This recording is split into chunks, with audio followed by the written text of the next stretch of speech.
Media వాళ్ళందరికీ thank you. ఇంకా ప్రతి సినిమాకి పాజిటివ్గా అప్ ఫ్రంట్ అయ్యి వచ్చి బ్లెస్ చేస్తున్న అరవింద్ గారికి కూడా thank you so much. Love me if you dare cinema గురించి చెప్పాలంటే first direction department and production department గురించి మాట్లాడాలి. నేను ఇప్పటివరకు వినడమే కానీ చూడడం ఇదే ఫస్ట్ టైం. యాక్టర్స్ కన్నా అందరికంటే ఎక్కువ కష్టపడేది డైరెక్షన్ డిపార్ట్మెంట్, ప్రొడక్షన్ డిపార్ట్మెంట్. మొన్న మేము డబ్బింగ్ చేస్తున్నాము, అక్కడ మా డైరెక్షన్ డిపార్ట్మెంట్ అందరు ఫేసెస్ ఇట్లా ఫుల్ డల్ అయిపోయినాయి. అయినా కానీ వాళ్ళు నిద్ర లేదంట. ఆ రోజు పొద్దున 6 o'clock ఏమో పడుకున్నారంట, 6:30కి లేచినారంట. అవన్నీ పక్కన పెట్టేసి అంతే ఎనర్జీతోని, అంతే ఇంట్రెస్ట్ అండ్ లవ్ టువర్డ్స్ ప్రాజెక్ట్తోని పనిచేసినారు.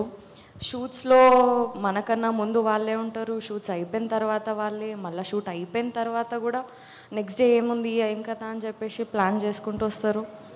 అండ్ రేపటి దినం ఈ సినిమా మంచిగా సక్సెస్ అయ్యి మంచిగా బయటికి వస్తే మా అందరితో పాటు మీ అందరికీ కూడా సక్సెస్ రావాలని హార్ట్ఫుల్గా కోరుకుంటున్నాను నేను. అండ్ నాకు నా లైఫ్లో ఎప్పుడైనా అలసిపోయిన ఫీలింగ్ వస్తే నేను మా టీమ్నే గుర్తు తెచ్చుకుంటాను. ఎందుకంటే నాకు చాలా మోటివేషన్ ఇచ్చింది. బలరామ్ గారు, నాగా గారు, మల్లి గారు, భరత్, అందరూ, అకుల్ గారు, అందరూ thank you so much for being inspiration and motivation for all of us. ఇంకా అరుణ్ గారి గురించి మాట్లాడాలి.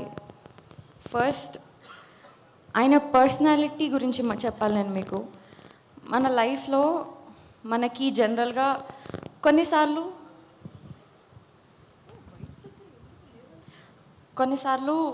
మన హార్ట్ చాలా హెవీ ఉంటుంది. కొన్నిసార్లు మనం బాధపడుతుంటాం, కానీ దేనికోసం బాధపడుతున్నామో అర్థం కాదు.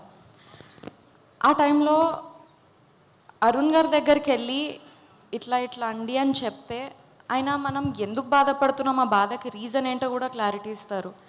చాలా మైండ్ఫుల్ పర్సన్. అండ్ నేను చాలా నేర్చుకున్నాను అరుణ్ గారు మీ దగ్గర నుంచి. మేబీ నా లైఫ్లో నేను ఎక్కడైనా లో అనే సిచ్యువేషన్లో వస్తే మీరు చెప్పిన లెసన్స్ ఆర్ మీరు ఫేస్ చేస్తున్న లెసన్స్ అని నేను నాకు మోటివేషన్గా, ఇన్స్పిరేషన్గా తీసుకుంటాను. Thank you so much. And మీకున్న నాలెడ్జ్ని, మీకున్న డిఫరెంట్ పాయింట్ ఆఫ్ వ్యూని ఈ సినిమాలో డైలాగ్స్ రూపంలో మా అందరికి ముందు పెట్టినందుకు thank you so much. And most importantly Raju garu, Shirish గారు, హన్షిత గారు, హర్షిత్ గారు. ఇది చాలా డిఫరెంట్ సినిమా. ఈ డిఫరెంట్ సినిమాని కాన్ఫిడెంట్గా నమ్మి పుష్ చేసి ఇంత సక్సెస్ఫుల్గా షూటింగ్ అంతా కంప్లీట్ చేసి ఇక్కడ వరకు తీసుకొచ్చినందుకు, పాజిటివ్ ఎన్విరాన్మెంట్ క్రియేట్ చేసినందుకు థ్యాంక్ యూ సో మచ్. ఇంకా కిరవాణి సార్, మీరు మా సినిమాకి సోల్ లాంటివారు. ఈ సినిమా అంతా తీయడం ఒక అయితే, మీ మ్యూజిక్ మా సినిమాకి యాడ్ అవ్వడం ఒక ఎత్తు. Thank you so much for that. Bose garu thank you so much. Ashish, it was very fun to work with you. నేను ఫస్ట్ సినిమాలో కొంచెం భయపడుతూ ఉండేదాన్ని, బట్ ఈ సినిమాకి వచ్చేసరికి నాకు భయం కన్నా ఎక్కువ ఒక మంచి కాంపిటీషన్ ఆర్ మంచి అంటే ఒక లెర్నింగ్ స్టెప్ లాగా అనిపించేది.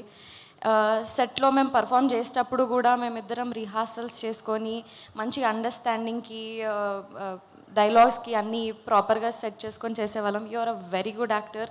It was fun to work with you. And yes, ఇంకోటి, నేను ఇన్స్టాగ్రామ్లో చాలా పేజెస్ చూస్తున్నాను, వైష్ణవి ఫ్యాన్ పేజెస్ అది ఇది అని. ఐ డోంట్ థింక్, అంటే ఏమో నేను ఇది ఇంత డిజర్వ్ చేస్తానో చేయనో అదంతా తెలీదు, బట్ వాళ్ళందరికీ కూడా నేను థ్యాంక్స్ చెప్పాలనుకుంటున్నా. నా అప్డేట్స్ గురించి సెర్చ్ చేసి, నా పిక్చర్స్ అన్నీ ఎడిట్ చేసి, అవన్నీ ప్రాపర్గా వాళ్ళు నాకు ఒక పిఆర్ లాగా నాకంటే ముందే నా అప్డేట్స్ అన్నీ ఇస్తున్నారు. Thank you so much for all of them also. ఇంకా అండ్ ఎస్, ఎవరైనా మర్చిపోయి ఉంటే క్షమించండి. థ్యాంక్ యూ సో మచ్ మీ అందరికీ కూడా. Thank you so much Vaishnavi. వాళ్ళు ఓన్లీ థ్యాంక్ యూసేనా, స్టోరీ ఏం లేదా? స్టోరీ లేదు. Thank you so much. Actually Akul గారు అండ్ రత్నం గారులను కూడా వేదిక పైకి రావాల్సిందిగా రిక్వెస్ట్ చేస్తున్నాం. Executive producer